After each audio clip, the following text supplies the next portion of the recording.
Good morning বন্ধুরা। আজকের ব্লগটি একটু আলাদা, একটু অন্যরকম। সকালবেলায় উঠেই দেখো অনেক কাজ কিন্তু আমি কমপ্লিট করে নিয়েছি, আর এখন চলে এসেছি ডাইরেক্ট ওপরে। তো এই রুমটার এই জানলাটা কোনো দিনই কিন্তু আমি খুলি না। আসলে পাশেই তো বেল গাছ আছে, তো কাচের জানলা যেহেতু, তাই আমাদের পাশের বাড়ির এই বড় বেল গাছটা থেকে প্রচুর বেল পড়ে, যখন তখন ধূপধাপ বেল পড়তেই থাকে। তো দেখি এই কারণেই কিন্তু জানলাটা খোলা হয় না। আসলে কাঁচের জানলা যদি ফেটে যায় সেই কারণে তো খুব একটা খুলি না যেন। আর এখন তো শীতকালে খুলিই না, এই জানলাটায় রোদ অতটা ঢোকে না। তো আজকে আমি ঘর বাড়ি সমস্তটা খুবই পরিষ্কার পরিচ্ছন্ন ডিপ ক্লিন করব। কারণ কি বলো তো, আজকে বাড়িতে বোন আসছে, ভগ্নিপতি আসছে, তাই জন্য। আসলে আমাদের তো বিয়ের একটা অনুষ্ঠান আছেই, কবে থেকেই তোমাদেরকে বলছি, তোমরা অনেকেই শুনেছ, তো সেই কারণেই। তো দেখো এখন তো আমি ভালো করে জানলাটা মুছে নিলাম। প্রচণ্ড ধুলো, প্রচণ্ড রাস্তার ধারে যেহেতু বাড়ি, তো প্রচণ্ড ধুলো, প্রচণ্ড ময়লা পড়েছিল অনেক দিন থেকে, কিন্তু এই জানলাটা আমার মোছাই হয় না। ঘর বারান্দা যেটুকু ক্লিন করাই হয়, কিন্তু জানলাটা না ডিপ ক্লিন কোনো দিনই করিনি। সত্যি কথা বলতে আজকেই কিন্তু ফার্স্ট টাইম আমি পরিষ্কার করলাম ভালো করে। তো তারপরে জানলাটা কিছুক্ষণের জন্য খোলাই রেখে দিয়েছি। আর এদিকে দেখো ফ্রিজ, আলনা, এগুলো তো আমি টুকটাক প্রতিদিনই পরিষ্কার করি, না করা নয়। তবুও আজকে আরও একবার ভালো করে ডিপ ক্লিন করে নিলাম। আর তারপরে দেখো অনেক জামা কাপড় কিন্তু আমি কমিয়ে দিয়েছি। বেশ মাঝে কয়েকটা দিন শীত কমে গিয়েছিল, তো সেই কারণে শীতের বেশ কিছু পোশাক আমি কিন্তু তুলে রেখেছি। আসলে যতটা শীত পড়েছিল তার থেকে অনেকটা কম, তো সেই কারণেই আমাদের তো দুটো তিনটে করে সেট বেরিয়েই গিয়েছিল, তো একটা করে সেট রেখে দিয়েছি। তারপরে যেটুকু তোলার সেটুকু কিন্তু তুলে রেখেছি। আর একে একে যদি না তুলতে শুরু করি, তাহলে একসাথে কিন্তু তুলতে গেলে প্রচণ্ড পরিমাণে পরিশ্রম হয়ে যাবে।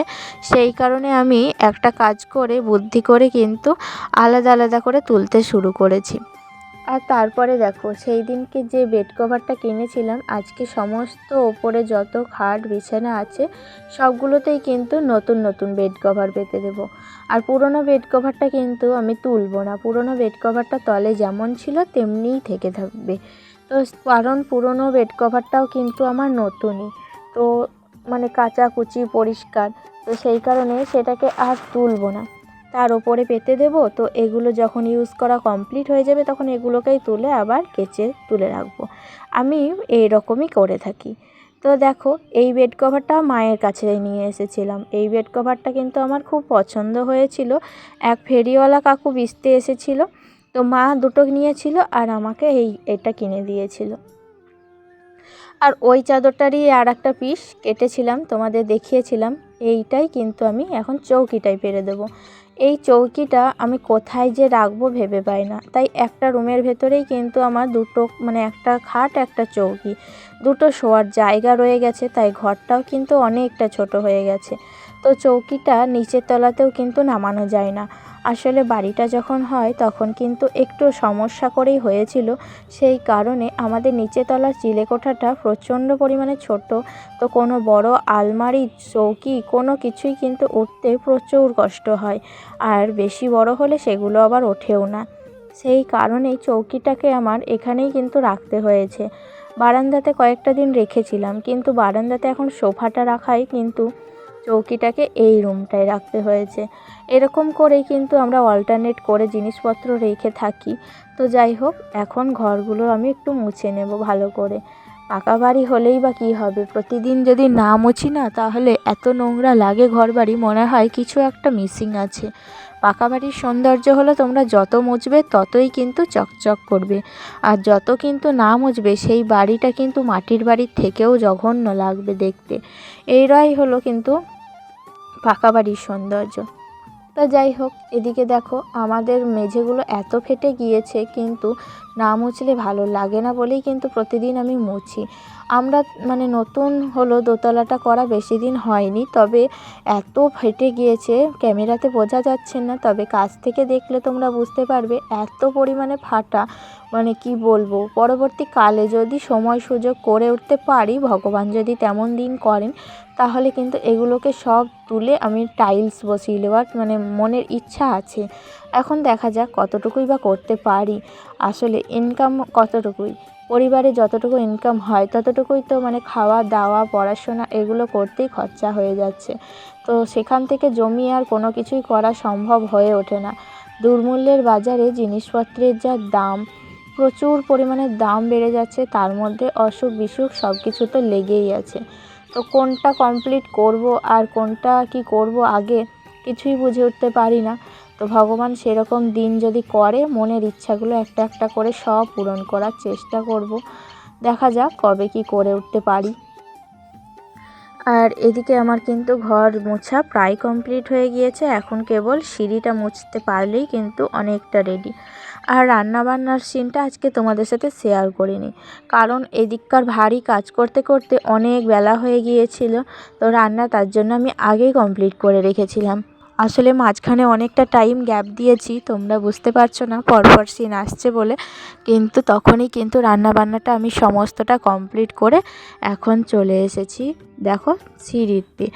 সিঁড়িটা ভালো করে মুছে তারপর কিন্তু আমি চলে যাব কাপড় জামাগুলো গুছোতে। আসলে অনেক দিন থেকেই আলনাটা অগোছালো হয়েছিল। ঘর গোছানো মানে কি, ঘর গোছানো মানে এই বিছানাটাকে একটু পরিষ্কার করা, ঘর দুয়ার ঝাড় দেওয়া, একটু মোছামুছি করা, কাপড় জামা গুছিয়ে রাখা। একটা ঘরের সৌন্দর্য মানেই কিন্তু এইসব টুকিটাকি কাজ। তো তোমরা যারা আমার ভিডিও দেখো তারা বলবে যে প্রতিদিন যে দিদিভাই তুমি একই রকম ভিডিও করছো।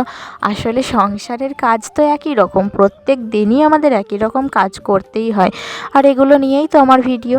তাই আমি প্রত্যেক দিন একটু আলাদা রকমভাবে তোমাদের সাথে সেটা শেয়ার করি, কিন্তু আমার কাজ সবারই, আমার বলে না সবারই কাজ কিন্তু সেই একই কাজ। সকালে ওঠা থেকে আরম্ভ করে রান্নাবান্না, ঘর গোছানো, বাসন মাজা, ছেলের যত্ন নেওয়া, স্বামীর যত্ন নেওয়া এবং সংসারের দায়িত্ব পালন করা, এগুলোই হচ্ছে আমাদের পৃথিবী, আমাদের জগৎ, সবটাই তোমরা যে যেটা বলবে আর কি।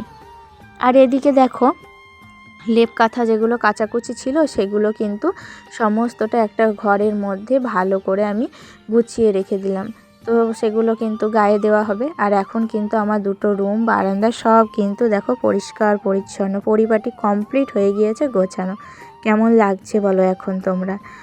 দারুণ লাগছে, আমার তো খুবই ভালো লাগছে। তোমাদের কেমন লাগছে জানিও কমেন্টে।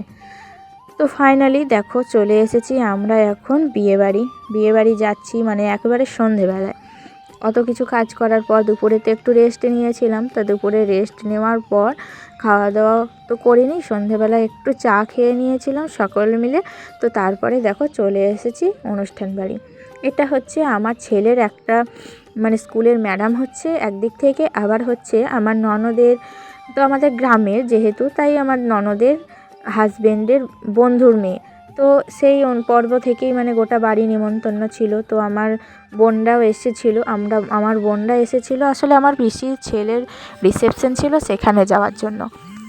তো ওটা তো কালকে কমপ্লিট হয়ে গিয়েছে, তো সেই ভিডিওটা আর তোমাদের সাথে শেয়ার করিনি বন্ধুরা, আসলে করাই হয়ে ওঠেনি। আর এখন আমরা এসেছি তার পরের দিন, মানে নেক্সট দিন এসেছি, তো সেই ভিডিওটাই তোমাদের সাথে শেয়ার করছি। দেখো কত বড় মানে ডেকোরেশন করেছে, আর এত বড় প্যান্ডেল, একটা মেয়ের বিয়েতে এত ডেকোরেশন, এত প্যান্ডেল করা কি মুখের কথা বন্ধুরা?